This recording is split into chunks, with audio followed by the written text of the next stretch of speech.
सब ब्रजवासियों को लेकर के ठाकुर जी गिरिराज जी गए हैं और श्री गोवर्धन पूजा के लिए उपस्थित हुए हैं। गोवर्धन कौन है? श्री ठाकुर जी का ही स्वरूप है श्री गोवर्धन। लेकिन ठाकुर जी मन में विचार करते हैं कि भैया जे ब्रजवासी मोए प्रणाम करें ना आए कभी, इनते मैं कितना कह दूं कि मैं जय जय हूं, मैं भगवान हूं, जय मोए कभी प्रणाम नहीं करेंगे। लेकिन देखो एक बात समझिएगा, ठाकुर जी तो ब्रजवासियों को अपना सखा, भाई, बंधु, प्रियजन आदि ये सब मानते हैं। ठाकुर जी नहीं चाहते कि ये मुझे प्रणाम करें, ठाकुर जी नहीं चाहते कि ये मुझे भगवान माने, ठाकुर जी तो चाहते हैं ये सदा ऐसे प्रेम भाव में ही रहें। लेकिन भगवान के आसपास 33 कोटि देवता, कितनी सिद्धियां, कितनी योगनियां, कितनी विशाल विशाल शक्तियां ठाकुर जी के चारों तरफ भ्रमण करती रहती हैं।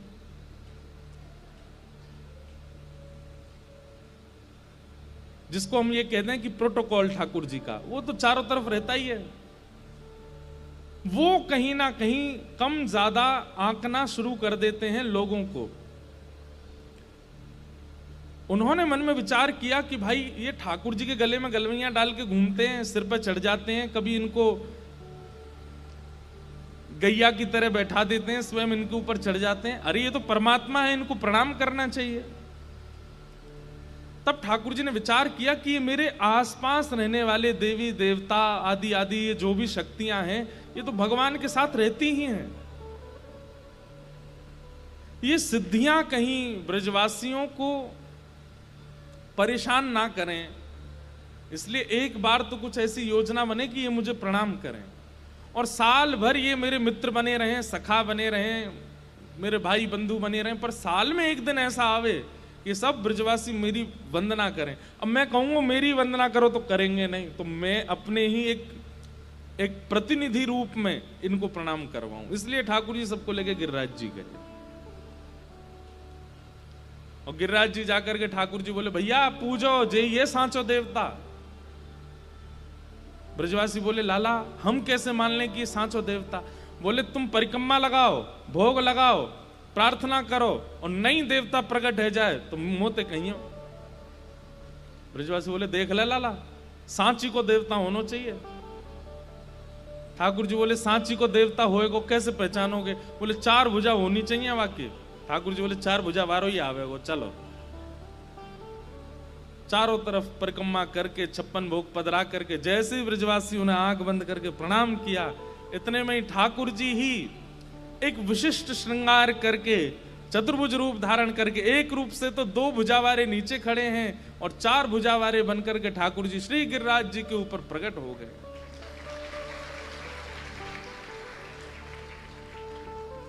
आहा, सब ब्रजवासी बोल गिरिराज धरण की, लाओ ब्रजवासियों भोग, लाओ ब्रजवासियों भोग। चारों भुजाओं से ठाकुर जी कह रहे हैं लाओ भोग लेके आओ। सब ब्रजवासी बोले वाह रे कन्हैया, वाह इंद्र की पूजा करते करते बूढ़े है गए हम, कभी दर्शन नहीं दियो माने। ये तेरो सांचो देवता देख नेक एक परिक्रमा में प्रकट है गो।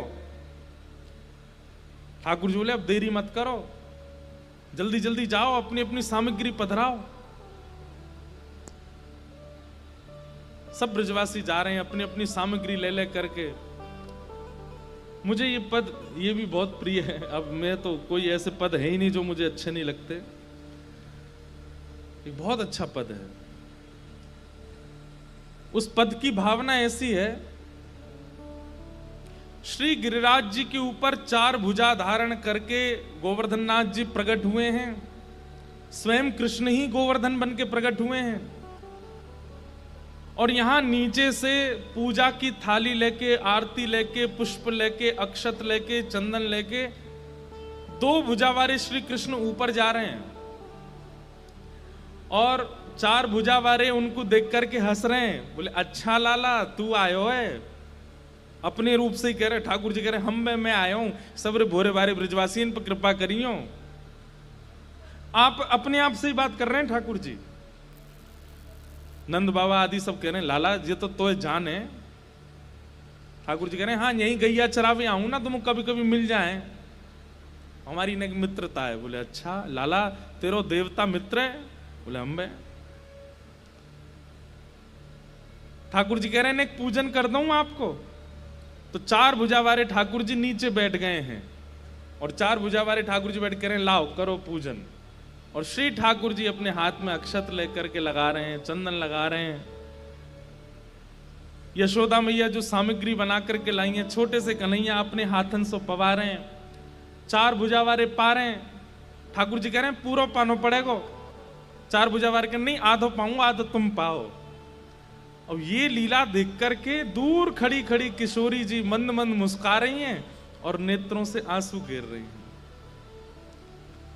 और श्री किशोरी जी गा रही हैं। सूरदास जी वर्णन करते हैं, यह लीला सब करत कन्हाई, यह लीला सब करत कन्हाई, यह लीला सब करत कन्हाई, यह लीला सब करत कन्हाई।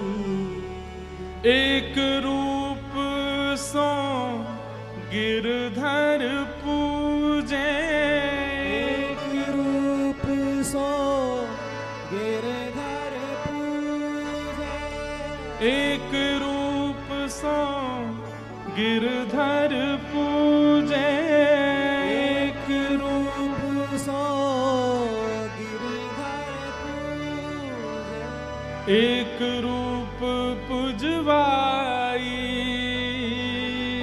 एक रूप पुजवाई, यह लीला सब करत कन्हाई, यह लीला सब करत कन्हाई।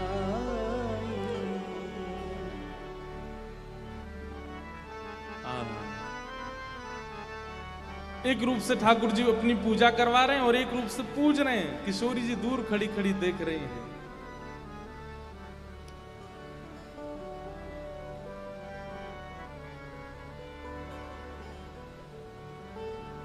सब ब्रजवासी अपने अपने घर की सामग्री लेकर के जा रहे हैं, गिरिराज जी का पूजन कर रहे हैं, पवा रहे हैं।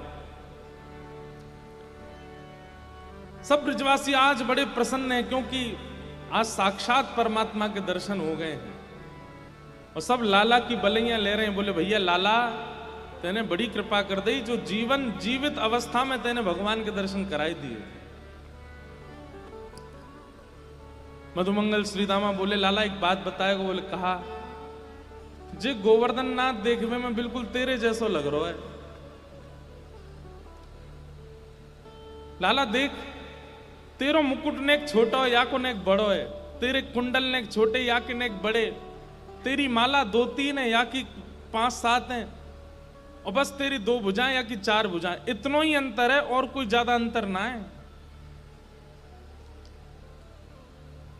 अरे लाला तेरो चेहरा या देवता काय को मिले? ठाकुर जी बोले अरे तू ना जाने, मैं गैया चरावे आऊं यहीं पे, तो जा गैया को दूध में पीऊं, वही को जी गोवर्धन नाथ पीवे, या हमारे हम दोनों उनको चेहरा एक जैसो है, एक ही गैया को दूध पी में हम दोनों। श्री राम बोले चल बात बना रहा हो, एक गैया को दूध पीवे तो कोई मोह मिले? ठाकुर जी बोले अच्छा तेरा और तेरी बहन को मोह ना मिले? बोले मेरो मेरी बहन के मोह मिलवे तो यहां का संबंध? बोले भैया एक ही मैया को 2 बालक दूध पी में, एक ही मैया के जाए 2 बालक दूध पी में तो चेहरा मिले उनको। ऐसी गैया को दूध पीवे तो मेरो और इनको, एक ही गैया को दूध पी में तो चेहरा मिल गो।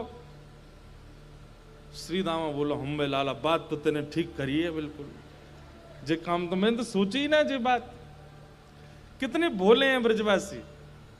ठाकुर जी कोई ज्ञान का प्रयोग नहीं करते हैं, सामान्य बात कह देते हैं, ब्रजवासी मान लेते हैं। ये एक वैष्णव का स्वरूप होता है, ठाकुर जी पर प्रश्न चिन्ह नहीं बार बार। हमारे श्री हितरवंश महाप्रभु कहते हैं जोई जोई प्यारो करे सोई मोहे भावे, जोई जोई प्यारो करे, सोई मोई भावे, प्यारो करे जोई सोई, सोई मोहे भावे।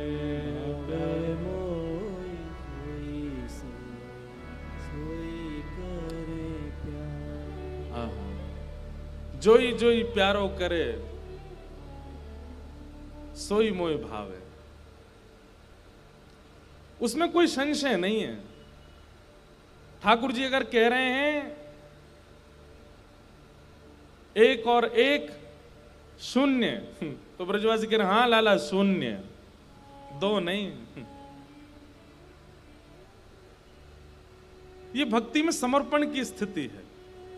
कई लोग होते हैं वो नाम जप करते हैं, तिलक लगाते हैं, कथा सुनते हैं, पर इतने प्रश्न पूछते हैं, ऐसे कैसे कर दिया ठाकुर जी ने, जी कैसे हो गया ठाकुर जी से। अब भाई जब पूछोगे तो समाधान तो मैं दूंगा, लेकिन कई बार स्वीकारीकरण होता है प्रेम में। प्रेम में पूछताछ नहीं होती, प्रेम में स्वीकार किया जाता है। ठीक है, जैसा लाल जी ने किया हमको उसमें स्वीकृति है, हमको उसमें कोई संशय नहीं है। अधिकतर लोग पूछते हैं क्यों गए ठाकुर जी व्रत छोड़ करके, क्यों गए ठाकुर जी व्रत छोड़ करके, क्यों गए ठाकुर जी मथुरा, क्यों ब्रजवासियों को छोड़ गए। लेकिन आपको जान के आश्चर्य होगा, एक भी बार ब्रज गोपियों ने ये क्यों शब्द का प्रयोग नहीं किया कि क्यों जा रहे हैं। रोका है। उद्धव जी, आज प्रसंग आएगा, उद्धव जी से भी बात कही है कि हमने प्रेम में क्या कमी छोड़ी, हमने प्रेम कैसा नहीं किया, हमें हमारे लिए कृष्ण क्या है क्या नहीं। पर एक बार भी उन्होंने ये नहीं पूछा क्यों गए।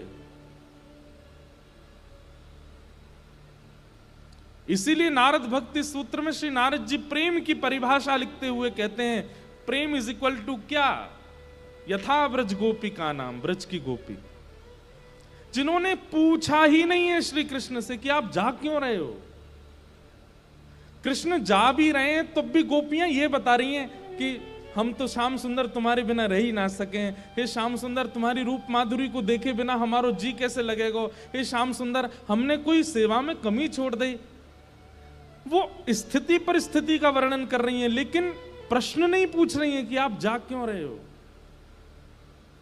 क्योंकि जोई जोई प्यारो करे, सोई मोह भावे।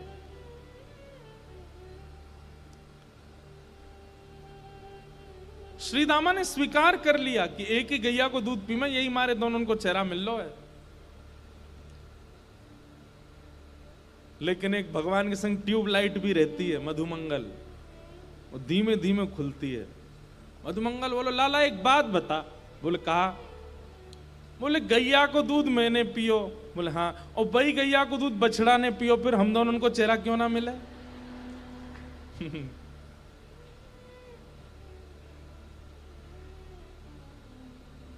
ठाकुर जी बोले कौन कह रो ना मिले, तेरो मुंह बछड़ा सो ही लगे। ऐसे ठाकुर जी की मधुर लीला। हमारे ब्रज में तो कहीं कहीं ऐसा वर्णन करें, मधुमंगल श्रीदामा इतने चतुर, मधुमंगल श्रीदामा मन सुखा, ये सब ठाकुर जी सखा, ये सबरे लाला अकेला छोड़ के चुपचाप पीछे गिरिराज जी के थे ऊपर चढ़ गए, और ऊपर चढ़ के पीछे थे जाकर के गिरिराज बाबा को देख रहे हैं, और पीछे देख रहे हैं यहाँ के, हम तो ये देख में आए यहाँ के दो हाथ नकली हैं कि असली हैं, और पीछे थे जाके सबरे यूं कह रहे हैं छू के देख ले एक बार।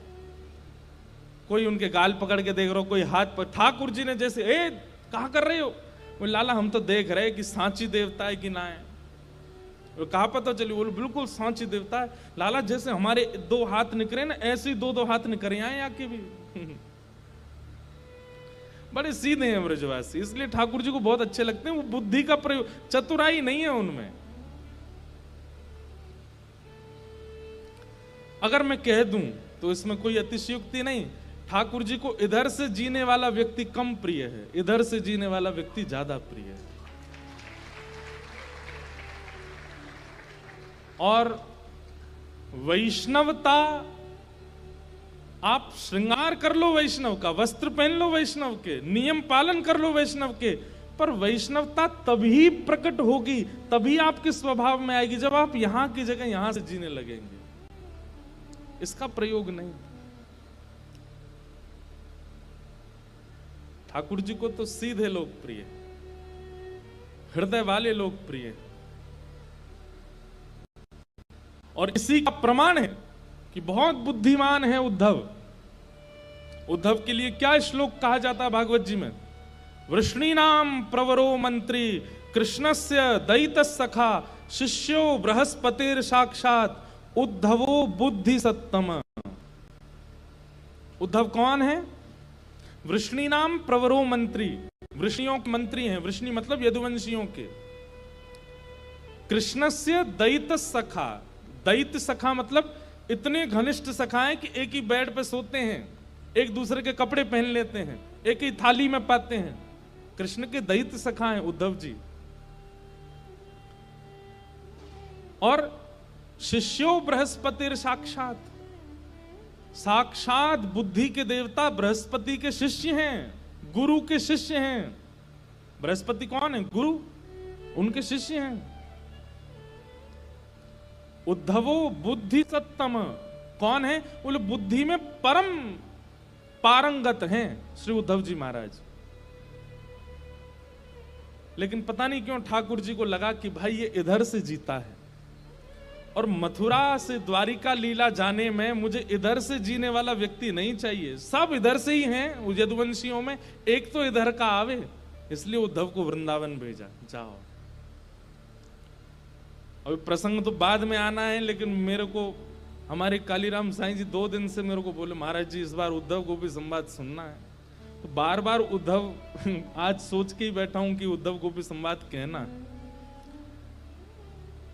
बार बार ये उद्धव की बात आ रही है। ठाकुर जी को प्रिय बहुत है कौन? जो हृदय से रहता, बुद्धि वाले नहीं।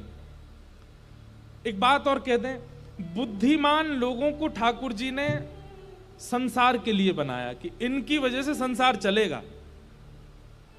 बुद्धिमान होंगे तो इकोनॉमी डेवलप होगी, बुद्धिमान होंगे तो देश आगे बढ़ेगा, बुद्धिमान होंगे तो नई नई टेक्नोलॉजीज आएंगी, बुद्धिमान होंगे तो माया और अपना जाल बिठा पाएगी। लेकिन भक्तिमान होने के लिए तो हृदय का होना आवश्यक है। ऐसा कह दूं तो कोई अतिशयोक्ति नहीं कि बुद्धिमान माया का पोषण करते हैं, वो भी ठाकुर जी की, उसका भी आवश्यकता है। और हृदयवान भक्ति का पोषण करते हैं। इसलिए ठाकुर जी को यदि प्रेम लक्षणा भक्ति से प्राप्त करना है तो हृदयवान बनिए, सीधे बन जाओ, ज्यादा चतुराई नहीं।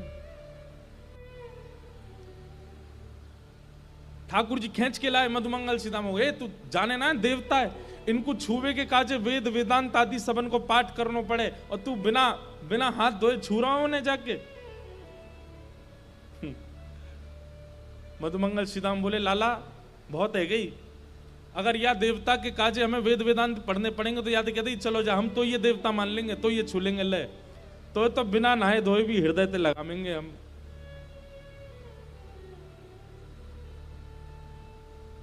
ब्रजवासियों का प्रेम बड़ा अटूट है, बड़े प्रसन्न है आज सब ब्रजवासी। इतने में ही इंद्र को पता चल गया कि मेरी सेवा पूजा बंद हो गई, तो इंद्र ने मेघमालाओं को आज्ञा कर दी, जाकर के ब्रज पर इतनी वर्षा करो कि सब ब्रजवासी डूब जाएं। गड़गड़ करके बादल गरजने लगे और मूसलाधार बारिश जैसी प्रारंभ हुई। सब ब्रजवासी बोले हम तो पहले ही मना कर रहे, इंद्र की पूजा मत करो, देखो इंद्र नाराज है गो। अरे लाला तू 7 बरस को और तेरी बात मान करके ये 70 बरस के सवरेन ने तेरी बात मान करके ये हम इंद्र की पूजा बंद कर दी, वही को नतीजा है रोज।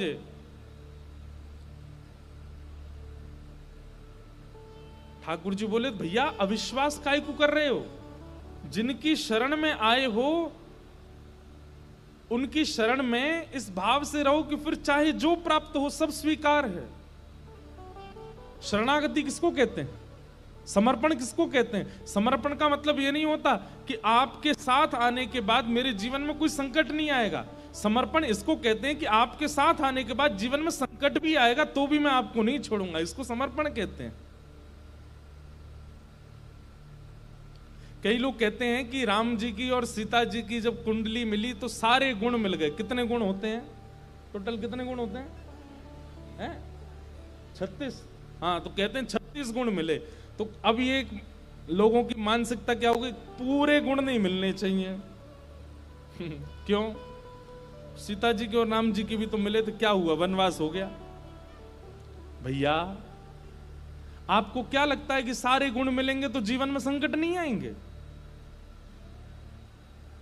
राम जी और सीता जी के 36 गुण मिले, उसके बाद वनवास आया, तो इसको यहां लगाइए कि वनवास आने पर भी सीता जी ने राम जी का साथ छोड़ा नहीं, वो रही साथ में।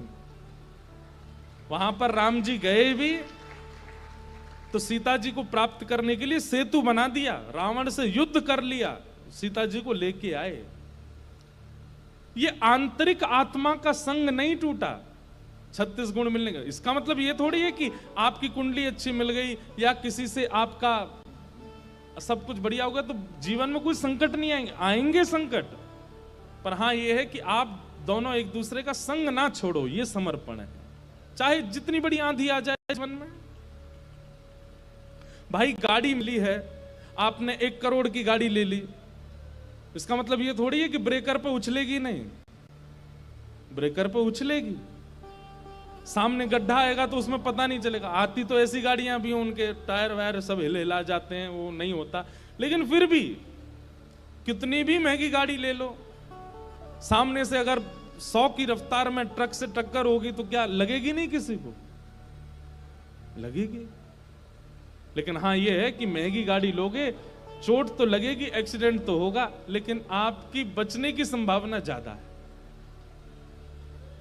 ठीक वैसे ही ठाकुर जी की शरणागति का मतलब ये नहीं होता कि जीवन में संकट नहीं आएंगे। संकट तो आते हैं, लेकिन आप इतने समर्पित हो कि संकट को भी प्रसाद मान के स्वीकार कर लेते, आप उसमें विचलित नहीं होते।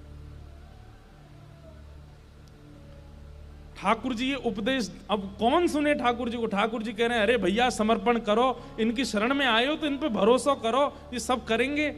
ब्रजवासी बोले हमें ना करना कोई भरोसा हो, इंद्र नाराज है गो भैया, अब हमें डूबे तो कौन बचाएगो?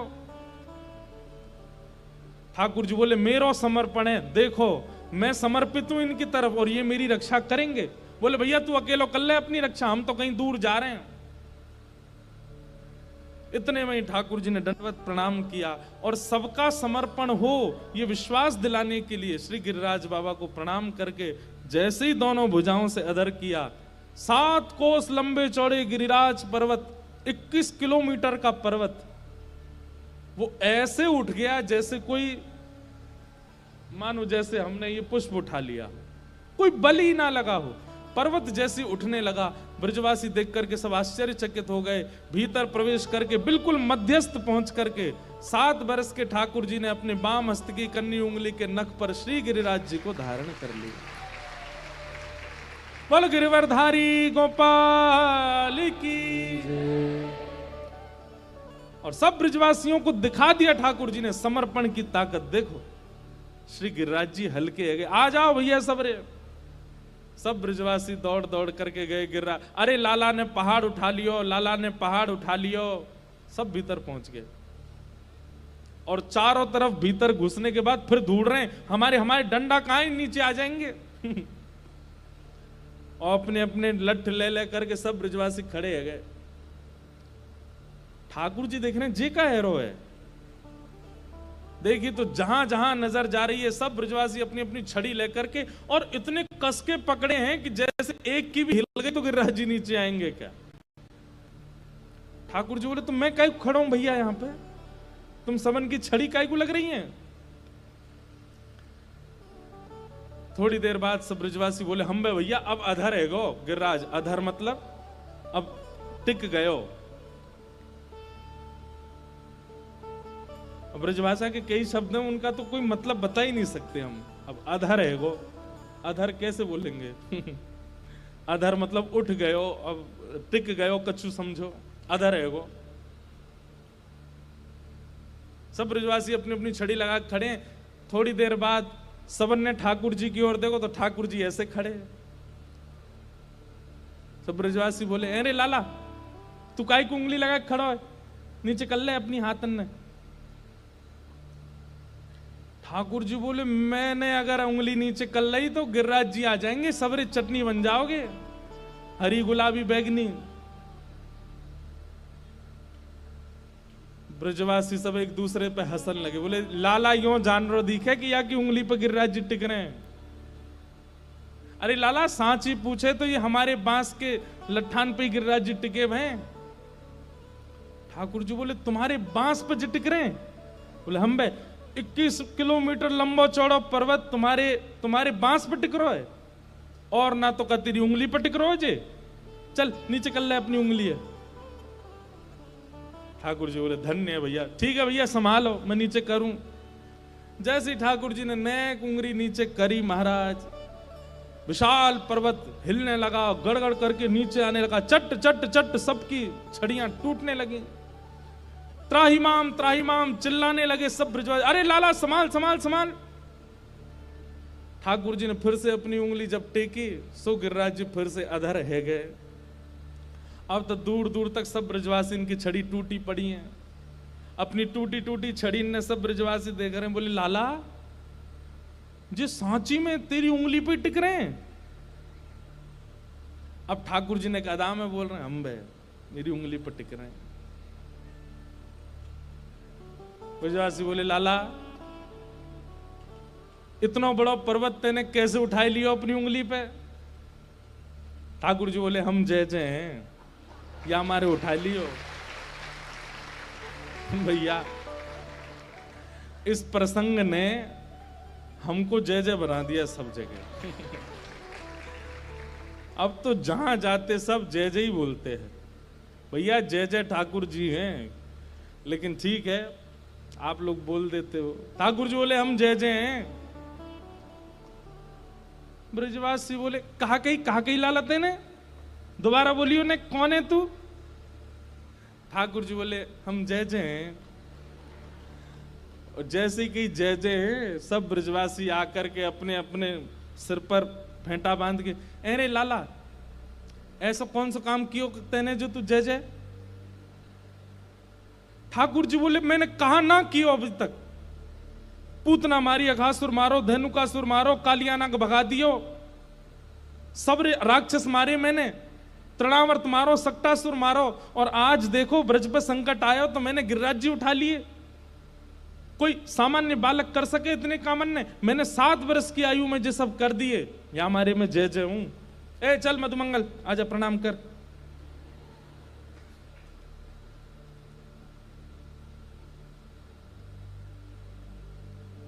ब्रजवासी कह रहे हैं, लाला झूठ मत बोले ज्यादा।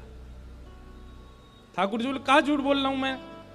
बोले, तू झूठ बोल रहा, तेने मारी पूतना। बोले, और कौन ने मारी फिर, वो बता दे। ब्रजवासी बोले, लाला देख, कोई भी तीर्थ में जावे के काजे पुण्य की जरूरत होवे, और कोई अगर बिना पुण्य के तीर्थ पहुंच जावे तो पुण्य क्षीण हेती बाकी मृत्यु है जाए।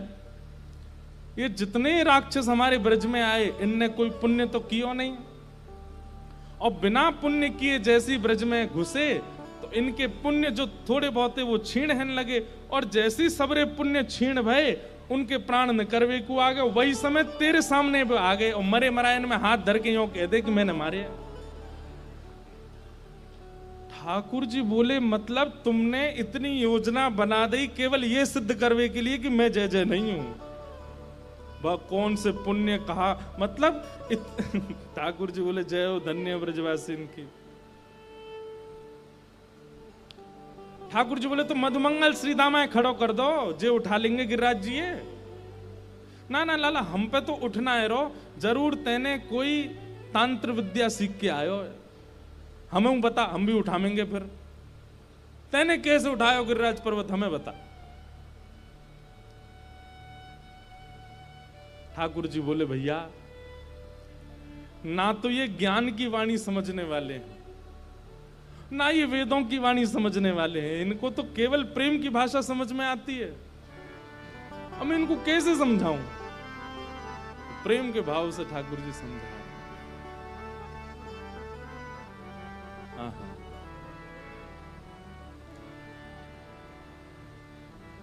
कछु माखन को बल बढ़ो,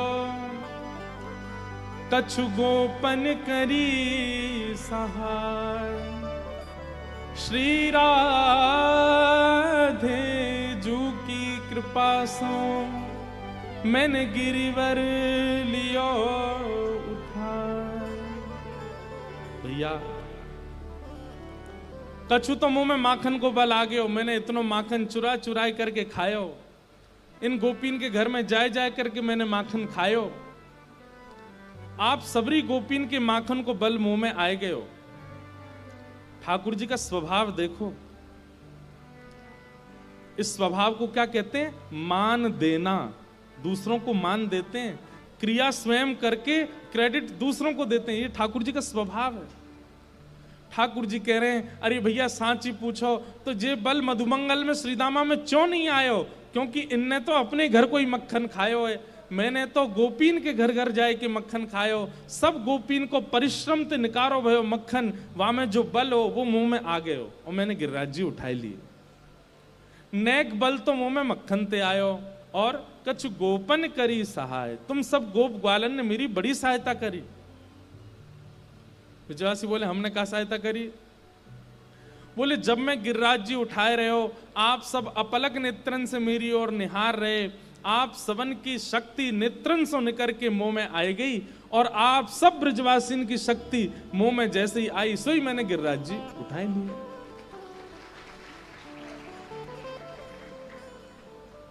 अब ठाकुर जी तो बना के बोल रहे हैं बात, कोई वास्तविकता तो है नहीं है, लेकिन ब्रजवासी इतना वास्तविक मान रहे। हाँ तभी तो हम कहें हमें कमजोरी क्यों आ गई आजकल। आजकल हम थक गए हैं बहुत ज्यादा। हम में वृंदावन ते गिरिराज जी आवे में ऐसे हाँप गए हम तो, तभी हम कहें हमारी शक्ति कहां चली गई। लाला चुराए ले गए। दो चार ब्रजवासियों ने तो 56 भोग की डलिया खोल के खाना शुरू कर दिया। नंद बाबा आके बोले अरे लाला बेचारो गिरिराज जी धारण करके खड़ो तो खावे की पड़ रही है। ब्रजवासी बोले बाबा तेने सुनी ना, लाला ने कहा कही हम खामे तो हम में शक्ति बने और फिर हम लाला देख लें तो हमारी शक्ति लाला में चली जाए। हम बढ़िया लड्डू खामेंगे, मेवा खामेंगे, पूड़ी खामेंगे तो हम में शक्ति बनेगी और फिर जब हम लाला देख लेंगे तो हमारी शक्ति लाला में चली जाएगी। श्री राधे जू की कृपा से मैंने गिरिवर लियो उठाए। किशोरी जी की कृपा से मैंने गिरिराज जी उठाए।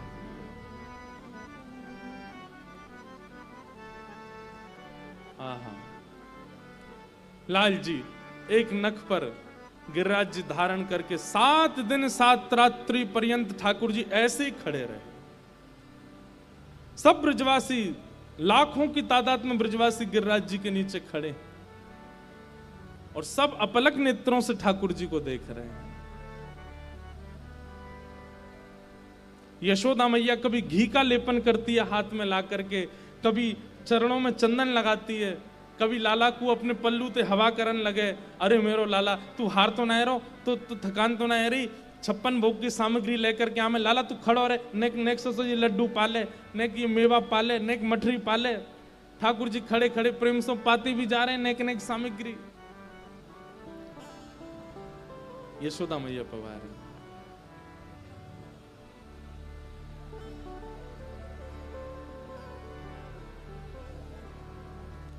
7 दिन 7 रात्रि बाद जब इंद्र को पता चला कि भाई ये सामान्य लीला नहीं है, ये सामान्य बालक नहीं है, ये तो साक्षात परमात्मा है। उसने जैसी वर्षा विश्राम की, ठाकुर जी ने गिरिराज जी को 7 दिन बाद नीचे पधरा दिया। इंद्र ने आकर के भगवान से क्षमा मांगी, ठाकुर जी ने इंद्र को क्षमा किया। इंद्र पर क्रोधित नहीं हुए ठाकुर जी। उसके पीछे कारण बताते हैं कि इंद्र की क्रिया से ब्रजवासियों का सामीप्य बना ठाकुर जी से। इसलिए ठाकुर जी ने इंद्र को कुछ नहीं कहा। इस प्रकार गोवर्धन धारण लीला ठाकुर जी की हुई।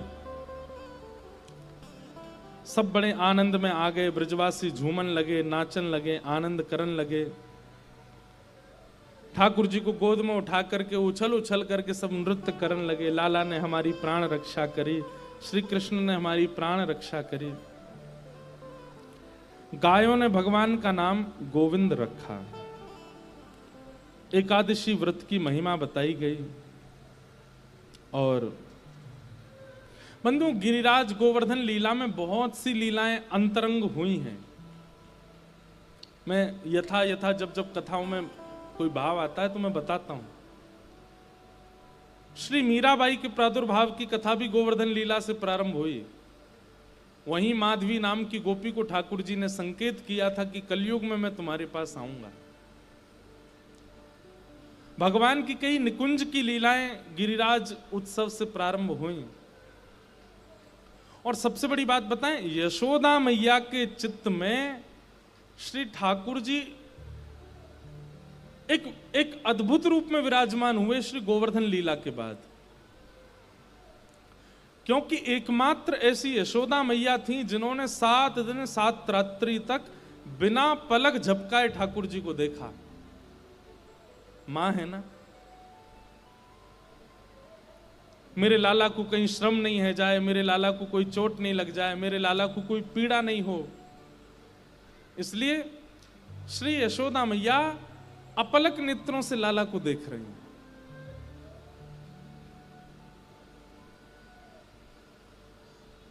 ये सब गोवर्धन लीला उत्सव बहुत सारी कड़ियों को जोड़ता है। यशोदा मैया 100 वर्ष बाद जब द्वारिका में मिलती हैं ठाकुर जी से, तब यही बात कहती हैं कि लाला तेरो एक स्वरूप मेरे चित्त में बैठो है, उस स्वरूप मेरे चित्त ते कभी ना जावे। वो स्वरूप यही है। एक भुजा से ठाकुर जी ने गिरिराज जी उठा रखे हैं, दूसरी भुजा अपनी कमर पर धरी है। कई भाव एक ही भाव में प्रस्तुत हो जाते हैं।